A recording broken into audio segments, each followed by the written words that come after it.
Good morning, everyone, and thank you so much for joining us for Spirit, the stimulating program initiative for retirees that inspires thought. I'm Judy Steinig, Director of Community Programs for the Orthodox Union, and it's my honor to coordinate and host this program. The OU created Spirit several years ago as an on-site program, and now we're happy to present it in a virtual setting for baby boomers, active retirees, not yet retirees, empty nesters, sandwich generation parents, and seniors.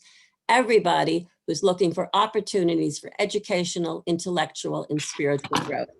Since everybody still continues to shelter in because of the pandemic, Spirit has become the perfect way for everybody to engage in an online setting.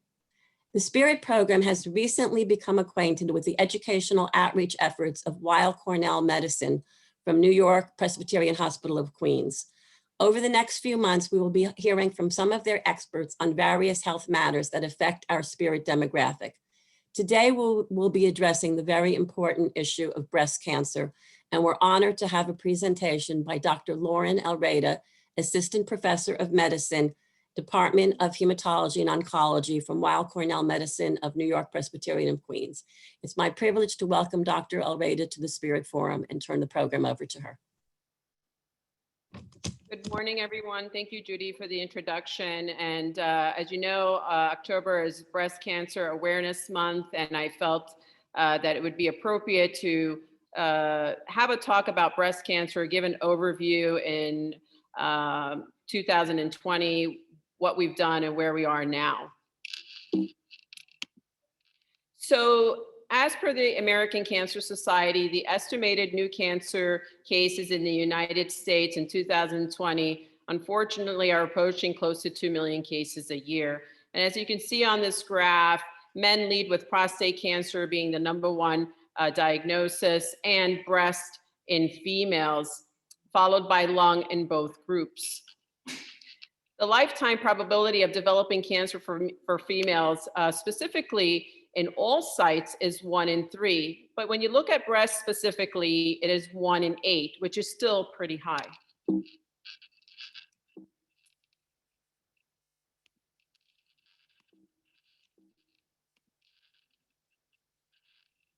However, you know, the trends in 5-year relative survival rates have improved over the decades. And as you can see, in the mid-70s, in female breast cancers, the rate of 5-year survival was at 75% for all stages and has improved throughout the decades.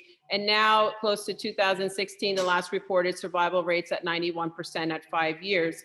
And obviously now, as we are performing more individualized and personalized therapies, these numbers should continue to increase.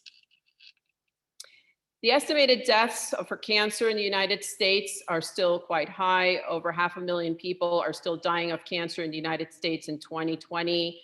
Again, lung is the #1 killer in both males and females. But again, as you know, breast follows lung in 15% of these cases, estimating of 42,000 women who are dying, and men, of breast cancer in the United States in 2020. So we still have a lot of work to do in getting this number down. So what is breast cancer? Breast cancer is not just one disease. There are different types of breast cancer, which we'll talk about in later slides. And it occurs when the breast cells that line the ducts or the lobules become malignant. Malignant tumors are made up of abnormal cells that grow with normal controls and invade the normal breast tissue. This is a schematic of the breast, a cross-sectional view. As you can see, on the outside is the skin, followed by the fatty tissue. And inside, deep within the breast, we see the lobules of the breast. These are the glands that produce milk. And then the milk is then moved out through the ducts of the breast.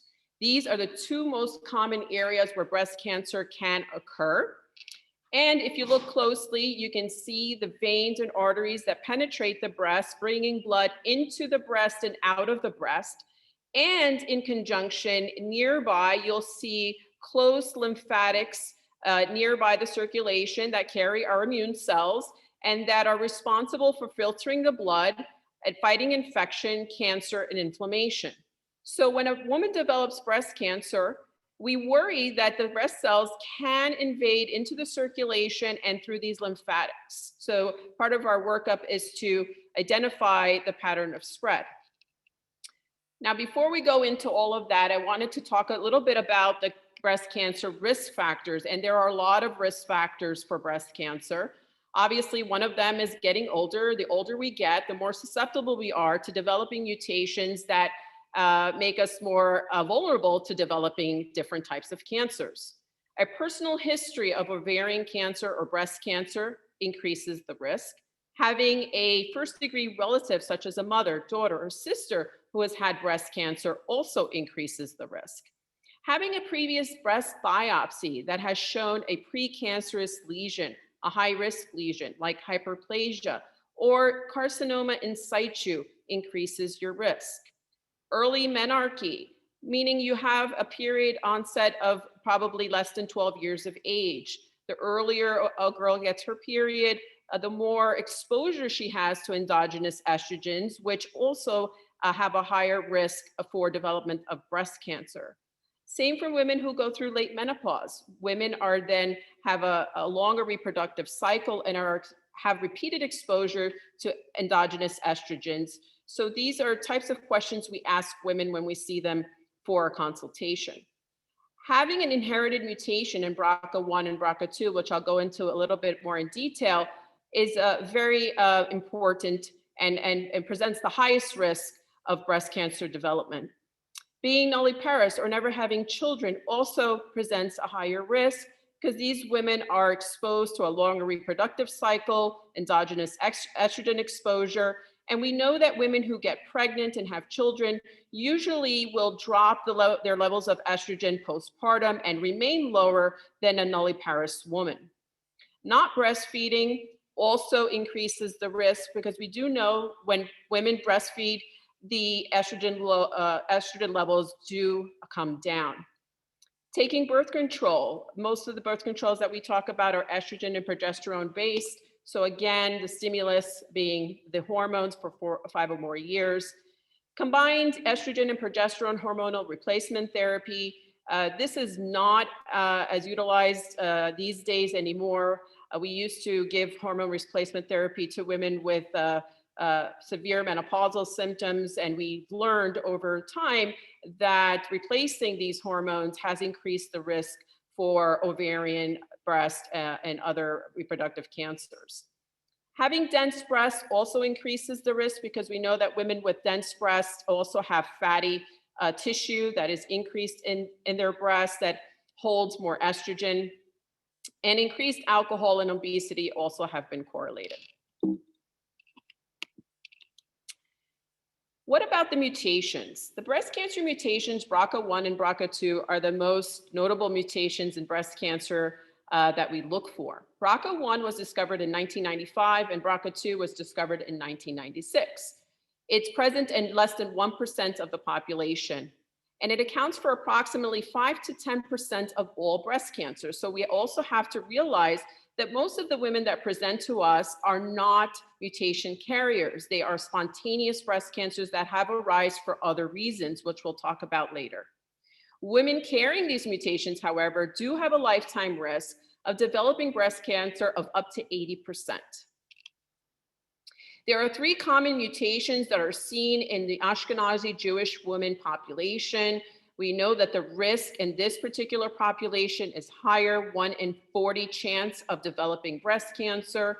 There are 2 1 deletion and 1 insertion in BRCA1 that can be found, and a 3rd deletion in BRCA2, making it placing them at a higher risk of developing breast cancer. The mutations together yield 2 to 3% mutation carrier prevalence among the US Ashkenazi Jewish population.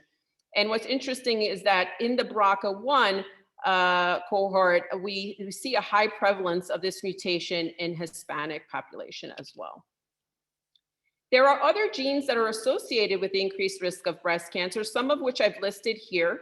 These genes are responsible for other ailments, but we do test these genes in a genetic panel when we think the patient needs to have genetic testing. So we do include a variety of genes, and now we're testing hundreds of genes, but these are just some of the genes that people should be aware of when they are diagnosed with breast cancer, especially if they have a family history.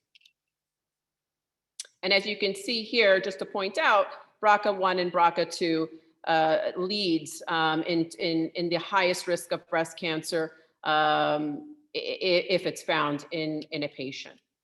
So when do we offer genetic testing? Well, the National Comprehensive Cancer Network recommends genetic testing to be offered. One, when we know that the individual has a family history of a known BRCA1 and BRCA2 mutation. If the patient has a personal history of breast cancer, plus one of the following: they are diagnosed at a young age, less than 45, or they are diagnosed less than the age of 50 and have one or more close blood relatives with breast cancer at any age, or have a family member with pancreas cancer, prostate cancer, or we are not able to identify a complete family history.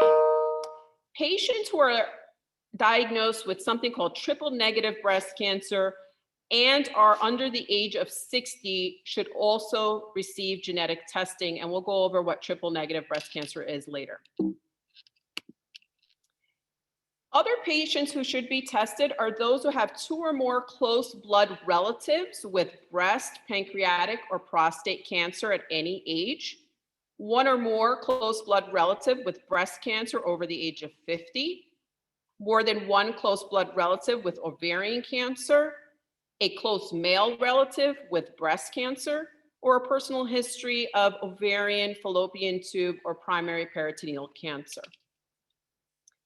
We also have to address the fact that men can get breast cancer too. And male breast cancer is rare, but we do in fact have male breast cancer patients which we are treating. And the warning signs are very similar to the signs that a woman would present with, which includes a lump, nipple discharge, reddening, inversion of the nipple, or skin dimpling. We know that the breast cancer factors for men correlate with some of the same risk factors that I've talked about previously for women. I also want to highlight that BRCA1 and BRCA2 can be found in male breast cancer patients. There are hereditary syndromes such as Klinefelter's disease, which is where a male acquires an extra X chromosome, which puts them at risk for breast cancer development. Diet and fitness, obesity, for example, consumption of alcohol, also similar in males as a risk factor. Exposure to occupational toxins and radiation as well is a risk factor. And patients with cirrhosis, I have to point out, patients who have liver disease tend to make higher estrogen, and there are higher estrogen levels in the system, which can then stimulate breast cancer development. So there are 3 tiers of early detection, and I think one of the most important things is education and becoming aware of breast cancer and how to screen for it. And we know that if we do these things, which includes education about self-breast exam, going for a clinical exam, and mammography when indicated, that early detection equals better outcomes. So some of the breast screening investigations include a self-breast exam, which I'll show you a picture of on the next slide. Teaching women how to examine their breast, or men how to examine their breast, is really crucial in identifying breast cancers early on. We teach patients to get to know how their breasts feel, so that if something appears that wasn't there before, they are able to bring it to our attention sooner rather than later, so that we can work it up.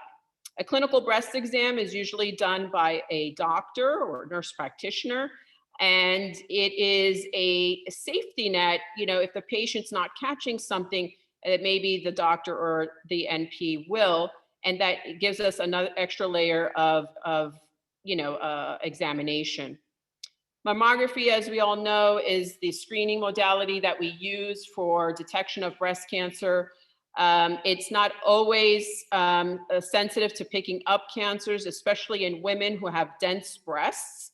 And so we may have to resort to other screening modalities such as MRI and ultrasound screening in order to get a better assessment in particularly young patients or patients with young, dense breasts. Now, digital versus screening mammography, we've shied away more from the screen film mammography, which is the older type, and now we are doing digital 3D mammography, which gives us a 3D view of the breast and enables the radiologist to capture abnormalities that we would not otherwise capture on a screen film mammography. So this is a schematic of a self breast exam, and one way that we teach women to do this is either lying down and checking their breast, or standing up in the shower and checking their breast, and putting their fingers together, closely together, and gently probing each breast in each of these three patterns, moving from the top down towards the nipple, and bringing it, basically coming towards the areola, or going up and down the breast on each side, or in a circular fashion, to make sure that you've tapped into all areas of the breast and identifying anything that doesn't feel normal. And usually these types of masses, if they are big enough, can be palpated on clinical exam or self-exam, and are usually felt to be hard, sometimes immobile, they don't move, and usually are painless. However, we have had patients who've had painful lumps as well. So clinical breast exam, again, is the doctor and the patient coming together to assess for lumps and physical changes. If a patient is feeling something that they haven't felt before, and bring it to the doctor's attention so that they can also examine the patient and feel the area of concern. And obviously, any palpable abnormality in the breast should be sent for further investigation to make sure that this is not a malignant lesion. So again, our goal is for early detection. So educating our patients about doing these things at home and bringing it to our attention as soon as they find something is really important. Signs and symptoms of breast cancer. So we know that the lump in the breast is what we talk about, but there are other things that can arise in the breast or changes in the breast that may be of concern and bring it to the provider's attention. If you're feeling something in the breast, such as a hard mass or a lump in the axilla, then that's of concern and should be brought to the attention of a clinician. If there's a change in the appearance of the breast, the contour of the breast, it's not looking symmetrical, this is a concerning feature and should be brought to our attention. If we see discharge from the nipple or bleeding from the nipple, it also should be worked up. Or we see that there is skin changes, there's darkening of the skin, or an orange appearance of the skin, or redness of the skin, dimpling of the skin. These are changes that could reflect an inflammatory breast cancer. So if there are any changes to the skin, even without a palpable lump, it should be brought to the doctor's attention for further examination. And lastly, if there is inversion of the nipple, even if there isn't a palpable mass or a skin lesion, that also should be brought to the doctor's attention for further workup. So we know that screening mammography helps and has decreased the risk of deaths from breast cancer. And in the United States, we go through the guidelines from the American College of Obstetrics and Gynecology, the American College of Radiology, and the Comprehensive Cancer Network, where we recommend that mammography screening starts at the age of 40. And obviously, for patients who are higher risk, this is probably going to be starting earlier than 40. But some of the debates that we have is when to stop mammography, and oftentimes, age is not really the reason why we should stop. We should be looking at life expectancy, and in most cases, if a patient is otherwise healthy, we continue mammography screening. If they are older and have comorbidities and a life expectancy of 5 to 7 years, we may consider stopping the screening mammography. And we recommend that screening mammography be done annually. So I'd like to move on to breast cancer stage. And as you know, breast cancer is divided into 5 stages. Stage 0 has an excellent prognosis and is 100% survival rate. And we have stage 1, again, early stage, excellent prognosis, a survival rate of 98%. Stage 2, 3, and 4. And I'll talk about a little bit what the differences are. Stage 0 is carcinoma in situ. That means that they are cancer cells that have developed within the ducts of the breast or the lobules of the breast that have not yet broken out and penetrated into the adjacent tissue.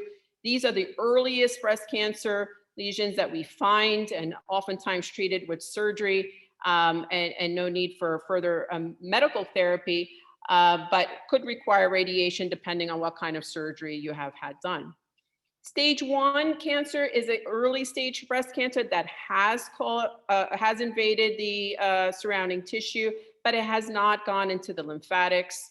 Stage 2 is when it has invaded into the surrounding tissue and may be involved in up to 1 to 3 lymph nodes. Stage 3 is when it's invaded the lymphatics and has involved more than 4 lymph nodes. And stage 4 means that the breast cancer cells have traveled to other areas of the body, which may include the lungs, the liver, the bone, or the brain. And as you can see, the more advanced stage the patient presents with, the survival rate does decrease. How does breast cancer spread? It spreads through the tissue, it spreads through the lymph system, and it also spreads through the blood. And we talked about that in the earlier slide with the breast cross-section. Now, there are different types of breast cancer, as we mentioned in the beginning of the talk. We have the non-invasive lesions, which we just talked about, which are carcinoma in situ. They can start in the lobules of the breast, or they can start in the ducts of the breast. And these are the lesions that are stage 0 typically and are usually surgically removed and have an excellent prognosis. When breast cancer tends to be invasive, again, it's categorized into 2 main types, ductal and lobular. And depending on where it's traveled, we would stage it. And we have other types of breast cancers, which include Paget's disease of the nipple and areola, which is a breast cancer that involves the skin and get the orange dimpling. They present with orange dimpling of the skin and sometimes pruritus. And inflammatory breast cancer is usually involving the skin, red and inflamed. And these patients tend to need systemic management fairly quickly to get it under control. And also male breast cancer because it is rare. So what do we need to do? We need to do a palpation, which is a self-breast exam, followed up with radiology and biopsy if we are suspicious that there is a cancer there. So all breast cancers can be grouped into 3 categories. The main category of breast cancers, or the most common type, is a hormone-positive breast cancer, and up to 75% of women will present with this type of cancer. It can be ductal or it can be lobular. Hormone-positive breast cancer, and we'll go into what that is primarily a breast cancer that is driven by estrogen or progesterone. As you can see here, progesterone receptor positive, estrogen receptor positive. Then we have a group of categories of up to 15 to 20% of patients will present with something called HER2 positive breast cancer, which I'll also talk about. And these patients can be hormone positive or they can be hormone negative, but because of this HER2 positivity, they are treated a little bit differently than our main category. And lastly, we have 15% of our patients presenting with triple negative breast cancer, which is a breast cancer that does not express estrogen or progesterone receptors, and it does not express HER2 protein. So if we further divide the breast cancer subtypes in all cases, we have the hormone positive group, we have the hormone negative group. And if you divide the hormone positive group into further, you will have the hormone positive group that is HER2 negative. This is the most common type that we see. And then we have our triple positives that have estrogen, progesterone, and HER2. Again, this encompasses 10% of the cases.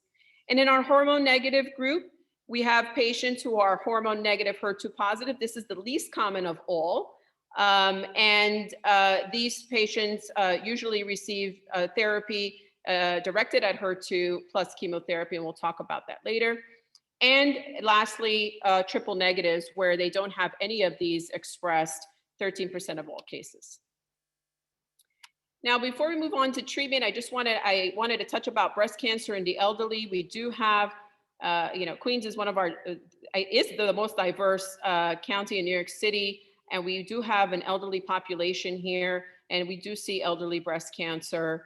And we want to make mention that age is not the only factor we look at, and it shouldn't be the only factor. We have to take into account the patient's comorbidities and other things that are going on with the patient in order to make the best assessment on how they treat their breast cancer. So we know that in breast cancer in elderly patients, there are favorable features, and compared to younger patients, the tumors in elderly tend to be smaller. There's less nodal involvement. They are usually hormone driven, and they are not HER2 positive, and they're usually low grade. So more indolent, more manageable tumors, so they can still undergo surgical management or hormonal manipulation depending on the stage of the patient. Unfavorable features would be, a life expectancy that is, short.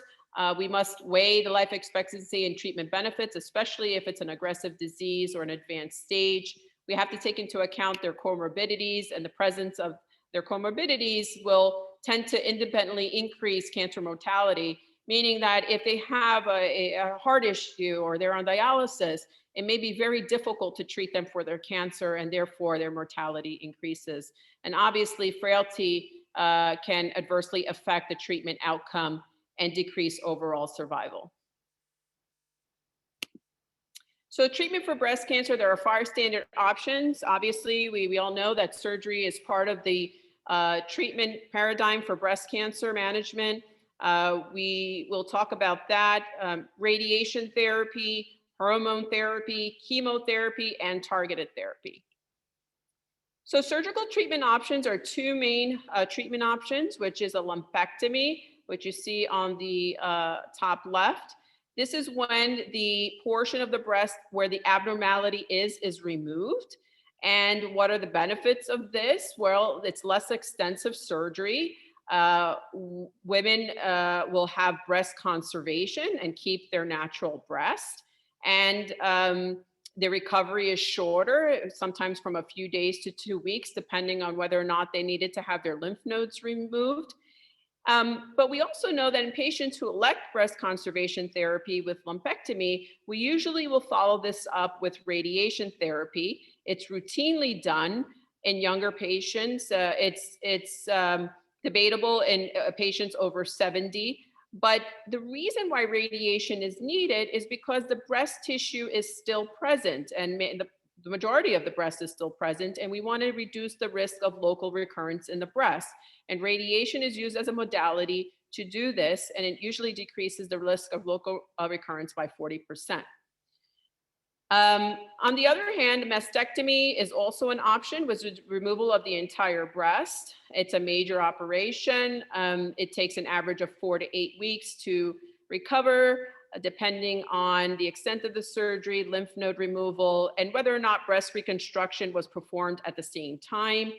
Radiation can still be needed even after mastectomy, depending on the tumor size and if the lymph nodes were involved. And obviously the possibility of local recurrence will be low since the breast has been removed.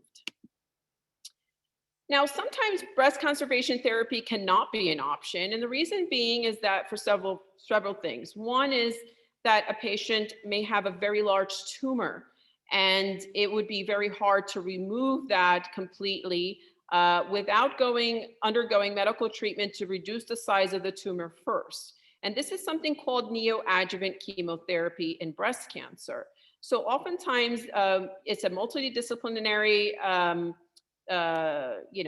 conference between medical oncologists, surgical oncologists, and radiation oncologists to define who are the patients that would benefit from neoadjuvant chemotherapy, and getting chemotherapy before surgery to shrink their tumors to allow for a better surgical outcome. Patients with smaller breasts and large tumors are candidates for this. Patients who have very large tumors that may have extended into the axilla and have nodal involvement, and we want to debulk the area before surgery. And patients who really do want to try for breast conservation therapy to try and shrink their tumor and avoid a mastectomy. So the advantage is to reduce the tumor burden, to downstage the axilla and make sure that the nodal disease is under control. We want to assess how the tumor responds to chemotherapy. It gives us a lot of information about the biology of the tumor. And in those who have a complete response, tend to do better and have overall better outcomes. So this is a good way of really assessing patients prognostically. So what is hormone positive breast cancer? We talked a little bit about this before. Hormone positive breast cancer is a breast cancer that has an expression of estrogen and progesterone receptors. In this schematic on the left, you could see that the estrogen receptor binds estrogen. And when it binds estrogen, it signals the cell to continue to divide. So it's almost like a feeding mechanism or a stimulus for the cancer to grow. And we do have therapies now, and more than one, where we have hormonal blockade, and this basically will bind to the receptor so that the hormone cannot bind and therefore stimulate the cancer to grow. Sometimes it's not just hormonally driven. It could be a combination of hormone stimulus plus spontaneous mutations.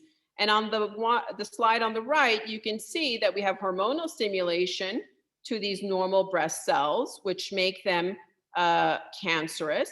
But there also could be a mistake in the DNA, and the immune system does not correct it, or our DNA repair mechanisms do not correct it. And so you can have not only a hormone stimulus, but a mutational defect as well. And we try to identify where these stimuluses are coming from or what defects the patient has. In estrogen receptor negative breast cancers, we do not have that estrogen or progesterone stimulus. So we know that the cell proliferation is not controlled by estrogen, and we cannot use estrogen inhibitors to help these patients. And so we need to dig deeper as to whether or not they have other types of receptors present or mutations that we can target. So in hormone positive breast cancer, the landscape has changed. In the past, anyone with a breast cancer that we felt was high risk for recurrence received chemotherapy. But nowadays in hormone positive breast cancer, especially if they are node negative, meaning they do not have cancer that has been passed on to their lymph nodes, can qualify for a genetic panel on their tumor, which means that we assess the genes that are expressed in the tumor to allow us to understand, do these women need chemotherapy, or can they just go on to hormonal blockade? This is called the Oncotype DX assay. And this DX assay basically has 21 cancer-related genes, 5 of which are reference genes, that we look for in the tumor itself. And when we assess the tumor, it gives us, for these genes, it gives us a score for that individual patient. So this is a form of individualized therapy for each and every patient that comes in with a hormone-positive breast cancer who has not had lymph node involvement. And it lets us know, what do we do next? Do we need to do chemotherapy, or can we just do hormonal blockade? This is a slide that represents a sample score of a patient. And as you can see here, the score is reported on the left-hand side, which is called the recurrence score. This score tells us a lot. It tells us, is the patient at risk for systemic recurrence in the future? It tells us whether or not they need chemotherapy. If you see, I don't know if you could see this, but on the bottom here, it divides the patient group into age over 50 and age younger than 50. And it will tell us, based on their score, will they benefit from chemotherapy? Now, this particular patient, as you can see here on the far right, the absolute chemotherapy benefit based on their tumor genetics is less than 1%. And the distant recurrence risk at 9 years is estimated at 3%, which is very low. So we know in this particular patient, that they will not benefit from chemotherapy. In actuality, it would just do more harm than good because of all of the toxicities that they would have to go through, and that hormonal blockade is sufficient. So moving forward to HER2 positive breast cancer, I just wanted to put in a slide about what this is. HER2 positive breast cancer is a breast cancer that is driven by something called HER2/neu, which is a protein that is usually found on normal breast normal breast cells. It is also found in other areas of the body, which line our GI tract, usually the stomach and the colon as well. And this protein is responsible for signal transduction to the nucleus, which is the powerhouse of the cell, that basically will make the determination as to whether or not it should replicate and grow and divide. Now, in patients with HER2 positive breast cancer, the defect is that they have overexpression of this protein. They have too much of it. And this causes dysregulation of the activation of the receptor. So they are activated, and it causes kind of a chaotic signal downstream to the nucleus, which then tells the cell, keep dividing, keep growing, keep dividing. And this is a cancer HER2 positive cell. So in this type of breast cancer, we know that we need to do something to block this dysregulation so that the cell stops the stimulus to replicate. So what do we have to do this? Well, we have many agents now, but the first agent approved in 2000 was something called trastuzumab or Herceptin, which is a monoclonal antibody that is used to block the ligand binding to HER2. The ligand, which is the epidermal growth factor, is basically what binds to the HER2 protein and signals the cell to grow and for that cancer cell to survive. We now have this, we have many medications, but one of which is trastuzumab, which we still use in present day for HER2 positive patients, which comes and binds to the HER2 protein. So it does not allow this ligand to stimulate it, and therefore there isn't any signaling for the cancer cell to grow, which causes cancer cell death. Now, triple negative breast cancer is basically a cancer that is hard to target. And as you can see in the first slide here, a patient can have estrogen receptor positive breast cancer, progesterone receptor positive breast cancer, or HER2 positive breast cancer. But in a triple negative cancer, we do not have any of these targets. So we cannot use hormonal inhibition. We cannot use Herceptin against the HER2 protein. So it becomes a challenge in treating these patients. This is a slide that looks at the percentage of triple negative breast cancers among total breast cancers diagnosed in women in each group. So if we look at the non-Hispanic Black population, 21% of these women are presenting with triple negative breast cancers. In our American Indian and Alaska Native population, 12% are triple negative breast cancers. Hispanic Latino, 12%, Asian and Pacific Islander, 10%, and our non-Hispanic white population, 10%. So again, it's not the majority, but in our African American patients here, we do see a tendency to present with triple negative breast cancer. So what are the future aspects and what are the strategies that we can use to treat patients with triple negative breast cancer? And there's a lot of research going on now looking at different ways besides chemotherapy, because that's what we have, to target triple negative breast cancers.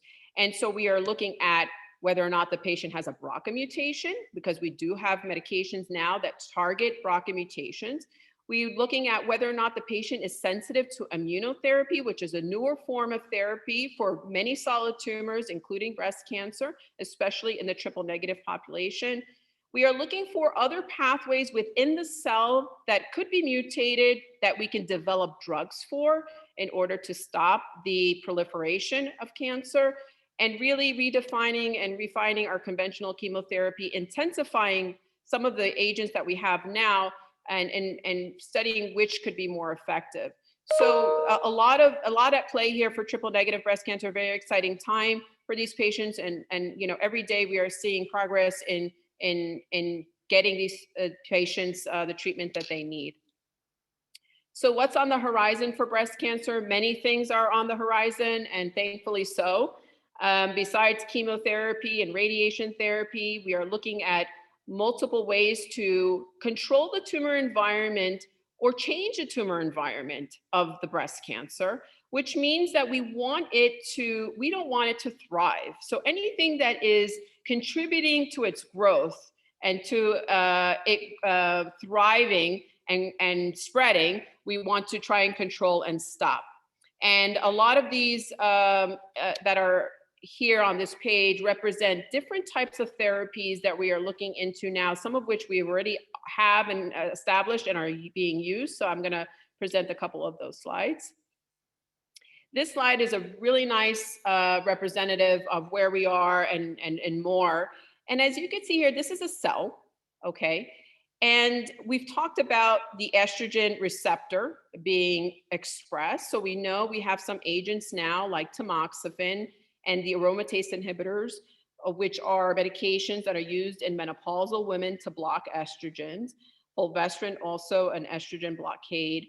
We have these agents and we've had them for a long time and we still use them, and they are very effective in controlling breast cancer. So we do have a mechanism there. We are also learning about other pathways within the cells that are relevant now to breast cancer. One of them is called the cyclin D pathway, which is responsible for this protein here, right in the center, CDK4/6.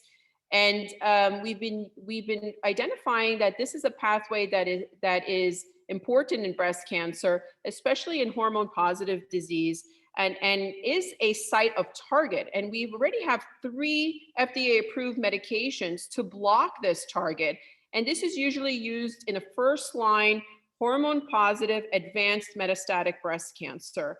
And we hope to bring these drugs into the adjuvant setting, meaning patients who are cured with surgery and radiation, and then maybe looking at these drugs as a maintenance to protect them from recurrence to advanced disease in the future.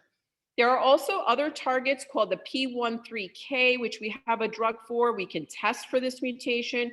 We can test for the mTOR mutation, which we also have a medication for.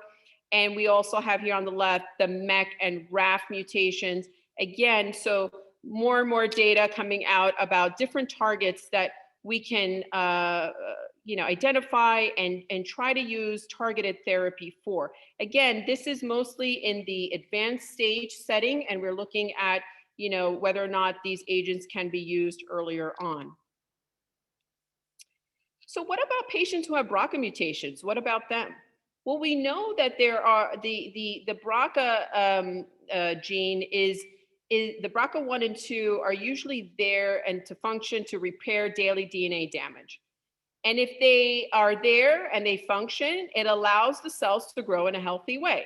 If we have too much DNA damage, then they are there to help pull us out of that and cause cell death so that cell does not grow into a cancer cell. Now, what if you have the mutation? Well, if you look at this slide, if you could see this clearly, and I apologize if it's a little bit fuzzy, if the BRCA mutation is responsible for that normal DNA repair on a daily basis, and now it's mutated, then the only other protein that is around is called PARP. PARP is also there to do the same job. And it basically is in overdrive, and we then are having, we will use inhibitors to PARP to prevent DNA repair in cancer cells. So this will increase cancer cell death and, sorry, I'm not seeing my slide. And it also may help chemotherapy and radiation work better. So if BRCA1 and 2 is damaged or not working, the cell is dependent on PARP for all of its DNA repair. And in that case, PARP inhibitors will prevent the DNA repair in these cancer cells. We do not want the cancer cells to repair their DNA, because if they repair their DNA, they're going to be alive and they're going to thrive. So we want to block their ability to repair their DNA. Cancer cells are very smart. They will adapt and they will find ways to repair their DNA. They will find ways to gain their own blood supply and feed themselves. They will find a way to evade the immune system. And these are such complex mechanisms at play at all times. So it's not just one thing going on at once. But we know that if the cancer cell is able to repair itself, it's going to continue to thrive. So PARP inhibitors have been developed in BRCA-positive patients in order to stop that DNA repair in abnormal cancer cells. Lastly, and this is we're almost about done. I wanted to give a slide on immunotherapy and breast cancer. Immunotherapy has made headlines, and everyone's heard about immunotherapy, and it's really changed the way we treat cancer of all types. And it has come into the breast cancer arena, mostly in triple negative breast cancers at the moment who have advanced disease. But what is immunotherapy? Immunotherapy is not chemotherapy. Chemotherapy is a medication that we give that goes into the bloodstream and does not know the difference between a cancer cell and a normal cell. So it attacks everything. And therefore, the toxicities of chemotherapy are related to that. Immunotherapy is different. Immunotherapy is designed to go into the bloodstream and wake up our immune system and get our T cells to be activated so that they can say, wait a minute, there's a tumor cell right next to me. I need to kill it. So this is a schematic here that looks at the T cell, which has a T cell receptor, and the tumor cell, which also has a receptor called the MHC. Now, the tumor cells are smart because they design themselves to lock in with the T cell and therefore inactivate it. And therefore, the T cell does not recognize that there's a tumor next door and does not kill it. So how do we get around this? Well, we've developed agents now that are blocking the ability of the tumor cell to bind to the T cell. So we have anti-PD-L1 therapy, which are antibodies that are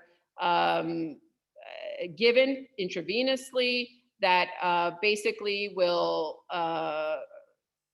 bind to the receptor on the tumor cell. And we also have anti-PD-1 antibodies, which are antibodies that bind to the T cell receptor itself, so that this cannot occur. Therefore, the T cell is free to circulate and go through immune surveillance and recognize those tumor cells and kill them. So this is really a great advancement. And we also have a way to predict who would be sensitive to this medication and who won't. There are ways to identify whether or not the patients have PD-L1 expression on their tumor cells. So that helps us to identify patients who may be sensitive to this type of therapy. So myths and facts. I'm going to go through some of these myths. There are a lot of myths out there. I'm only 35. Breast cancer happens only in older women. That is not true. While the risk of breast cancer does increase with age, all women are at risk for getting breast cancer. Remember the 1 in 8 number. Women with family history of breast cancer are the ones who typically get breast cancer. That's not true. As we said earlier, most women who get breast cancer have no family history of the disease. Again, more spontaneous breast cancers than hereditary breast cancers. Women with 1 or more risk factors are the ones who typically get cancer. That's not true also. The majority of women diagnosed with breast cancer have no known risk factors outside of their gender, and all women are at risk. And another myth, if I've had a mammogram every year, I would be exposed to too much radiation and that would cause cancer. That's not true. The small level of radiation from mammograms is believed to be safe, with the benefits outweighing the risks. So breast cancer prevention. We need to educate about breast cancer prevention and speak in communities and have people understand what can be done to prevent it in the first place, because that would be the best thing, is to modify risk factors like reducing or eliminating alcohol consumption, maintaining an ideal body weight, exercising on a regular schedule, obviously staying away from all contraceptives if possible, avoiding exposure to exogenous estrogens. And there are several drugs that have been studied as chemopreventative agents, usually used in patients who have been biopsied and found to have high-risk lesions that are not turned cancerous yet. There are things like tamoxifen and raloxifene, which are used to prevent in these patients. but the only mature data from clinical trials is tamoxifen for chemoprevention. So remember that 1 in 8 women in the United States will still develop breast cancer in their lifetime. We hope to get this number down. So breast cancer, education, awareness, self-exam, going to your doctor, doing your screening are all very important and vital parts of reducing the mortality from breast cancer and obviously prevalence of breast cancer. And so we take this month of October to do a lot of this, but we educate our patients throughout the year and make sure that patients are screened appropriately and going to their doctor visits. So I thank you so much for having me today. I appreciate your time. And if there's any questions, I'll be more than happy to answer. Okay, thank you so much, Dr. Elrada. If anybody has any questions, you can put them in the chat and we will address them. One question actually did come up. So I wanted to ask you, you had spoken before when you showed a chart on mammography.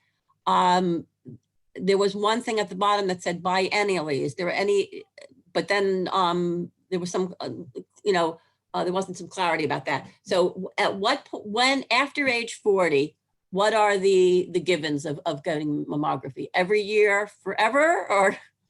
Yeah, so it is recommended to get a yearly mammogram for the average patient with no known risk factors and no family history of breast cancer. It would be yearly up until, we think that the patient has a life expectancy that maybe they'll die of a different cause than breast cancer itself. So, we have women who are very highly functional in 70s, 80s, who are healthy and are coming into our office. And I don't see a reason why they couldn't get a mammogram. There are patients who stop doing it on their own, but if they have comorbidities and they are frail and elderly and they have other things that may put them at risk for death from other causes, then maybe we can stop the mammography sooner. The biannual exam is used in certain circumstances.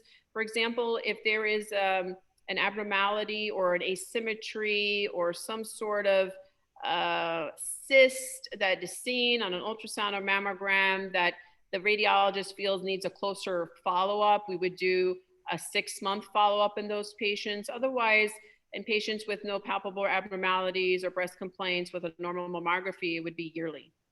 Okay, so yearly is yearly. And the other question is, how often do you recommend self-exams? I recommend self-exams at least once a month. And, I usually tell women who are premenopausal not to do it during their menses. Sometimes during the menstruation phase, the breasts tend to get tender and swollen. So maybe to wait after the period and do the breast exam once the menstruation is over. Okay. Another question.